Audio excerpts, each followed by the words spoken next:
이번 이야기 2CH 공포 명장모. 도망칠 곳이 없다. 내가 초등학교 2학년 무렵의 기억입니다. 당시 우리 부모님은 맞벌이를 하고 계셔서 나는 학교가 끝나면 학교 안에 있는 보육원 같은 곳에서 머무르곤 했습니다. 방과 후 학교라는 것이지요. 평소에는 거기 모여서 간식을 먹거나 숙제를 하고 놀곤 했습니다. 그리고 5시가 되면 각자의 집으로 돌아가는 겁니다. 하지만 그날은 평소 하던 놀이가 질렸을 뿐더러 우연히 모인 아이들도 드문 날이었습니다. 그래서 나는 친구 A와 B와 함께 셋이서 학교를 빠져나가기로 했습니다. 우리가 향한 곳은 이른바 큐피하우스라고 불리던 심령 스폿이었습니다. 그곳은 인근 석공 작업실 옆에 있는 집으로 오랫동안 주인이 돌아오지 않아 폐가가 되어버린 집이었습니다. 그 집에는 샤워 같은 곳이 있는데 셔터 틈 사이로 보이는 집안은 망가진 의자나 인형 같은 게 마구 널려져 있어 무척 무서운 분위기가 감돌았습니다. 시간은 3시 반.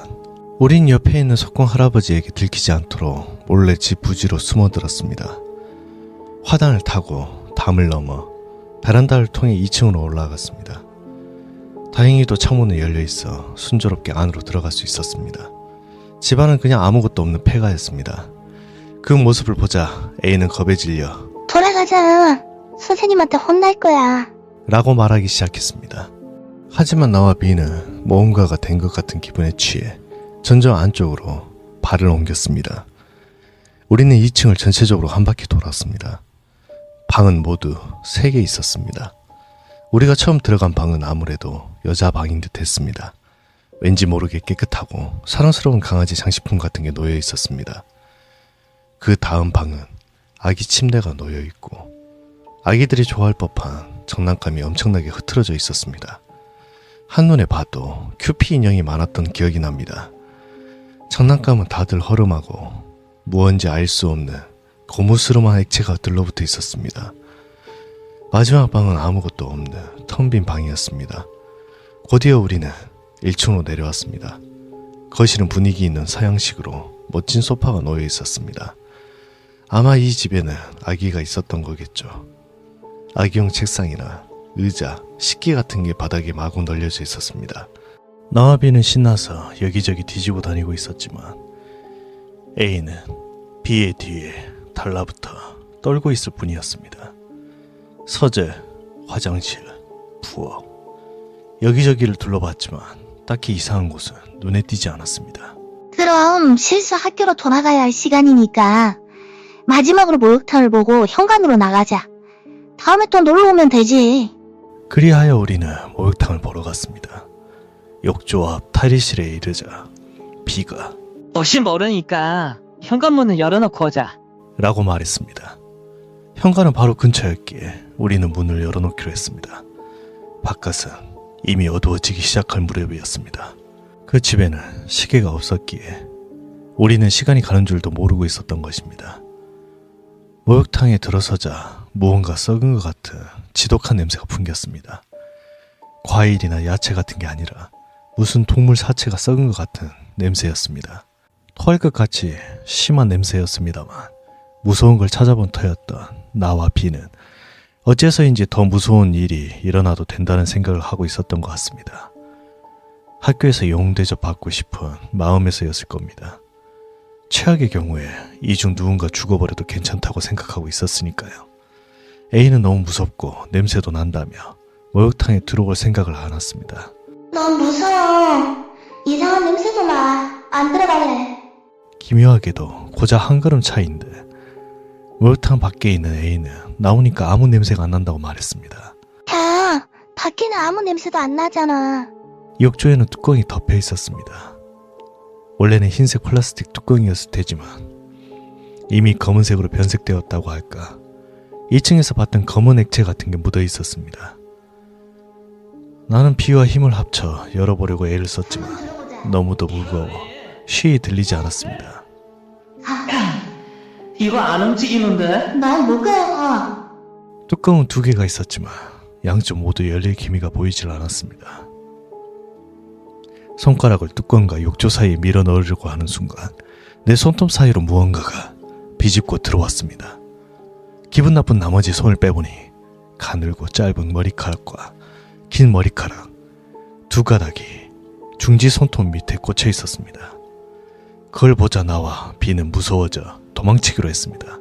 하지만 겁에 질린 모습을 보이는 건 부끄럽다는 생각에 우리는 애써 태연한 척했습니다. 이제 슬슬 지나가네. 하나도 안 무서우니까 돌아가자. 하지만 분명 열려 있었던 목욕탕 문이 어느새인가 닫혀 있었습니다. 우리는 A의 장난일 거라 생각해서 문을 향해 소리쳤습니다. 야, 에이, 이런 장난은 그만둬. 너 선생님한테 이른다. 하지만 A의 목소리는 들리지 않았고 인기척조차 느껴지지 않았습니다. 목욕탕은 흐린 유리로 되어 있어서 사람이 밖에 있으면 실루엣이 보여 바로 알 수 있습니다. 하지만 문 밖에는 그 누구의 모습도 보이지 않았습니다.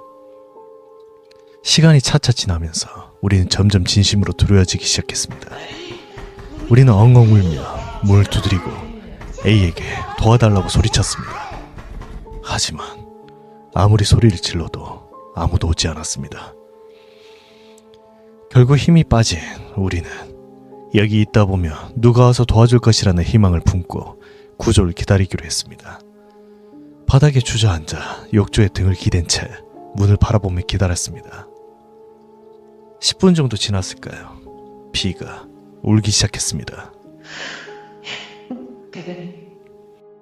이제 우린 틀렸다느니 죽을 거라느니 A도 벌써 죽어버린 게 틀림없다느니 부정적인 말들을 마구 늘어놓았습니다. A도 벌써 죽어버린 게 틀렸어. 어떻게 알니? 그 순간 등 뒤 욕조에서 소리가 났습니다. 등 뒤로 식은땀이 흐르기 시작했습니다. 너무 무서워서 뒤를 돌아볼 수조차 없었습니다. 다시 소리가 납니다. 젖은 천을 비비는 것 같은 소리.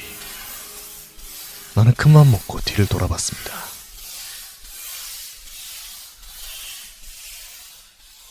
분명 닫혀있던 뚜껑 중 한쪽이 열려 있었습니다. 우리는 겁에 질려 다시 문을 두드리며 소리쳤습니다.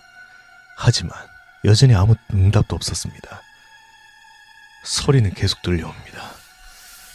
뚜껑이 열려있는 탓에 소리는 너무나도 선명했습니다. 비는 고개를 숙인 채 중얼중얼 무언가를 말하고 있었습니다. 알아들을 수는 없었지만 B의 목소리는 아니었습니다. B의 목소리는 여자아이 같은 목소리로 말하고 있었습니다. 하지만 낮고 흐린 목소리라 알아들을 수가 없었습니다.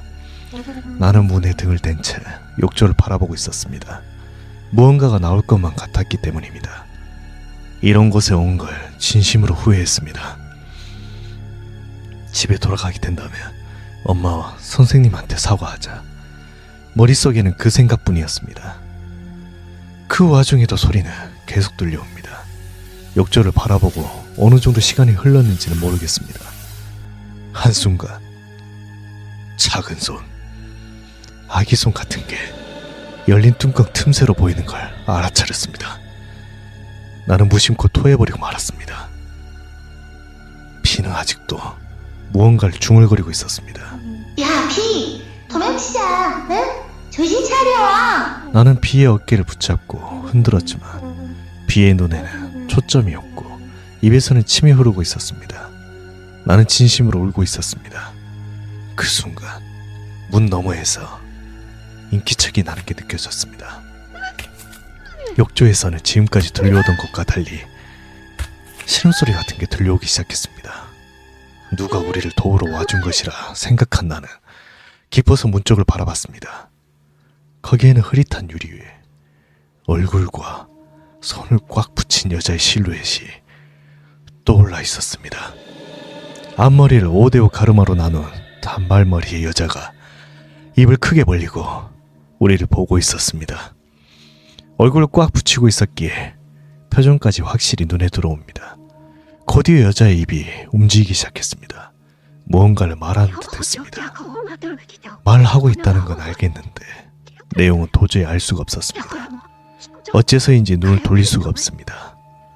여자는 양손을 천천히 무겁게 들어올리더니 엄청난 힘으로 문을 쾅 하고 내리쳤습니다. 그리고 그와 동시에 나는 정신을 잃고 말았습니다. 눈을 뜨자 우리 집이었습니다. 아무도 없는 방에 나 혼자 있었습니다. 갑자기 무서워져서 방에서 나오니 거실에는 어머니가 계셨습니다. 어머니는 울면서 날 꼭 껴안고 그간 있었던 일을 말해주셨습니다. 내 기억에 나는 그 집에 한두 시간가량 있었다고 느끼고 있었습니다. 하지만 실제로는 이틀 가까이 그 집에 있었다는 것입니다. A는 우리를 두고 먼저 집으로 돌아갔지만 다음날 학교에 나랑 B가 나오지 않았다는 겁니다. 그날은 무서워서 선생님에게 말도 못 꺼냈지만 집에 돌아간 후 A는 자기 부모님에게 우리 이야기를 했다고 합니다. 그리고 경찰이 출동했을 무렵 나는 목욕탕 안에서 기절한 채였다고 합니다. 어머니의 말에 따르면 왼쪽 장단지에는 무척 작은 이빨 자국이 남아 있었다고 합니다. 나는 어머니에게 울면서 물었습니다. D는? B, 이사하게 돼서 막 이상한 말을 하고 있었는데. 그러자 어머니는 비구는 지금 병원에 있어. 비구를 만나고 싶니? 라고 물었습니다. 나는 만나고 싶다고 대답했습니다. 그럼 내일 만나러 가자. 하지만 비군을 받아. 울면 안 돼. 큰 소리도 지르면 안 돼. 알았지? 약속하는 거다. 다음날 B를 만나러 가자.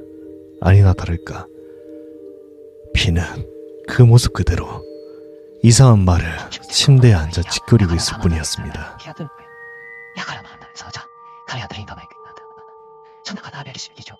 그 이후로 나는 무서워서 B를 만나러 가지 않습니다.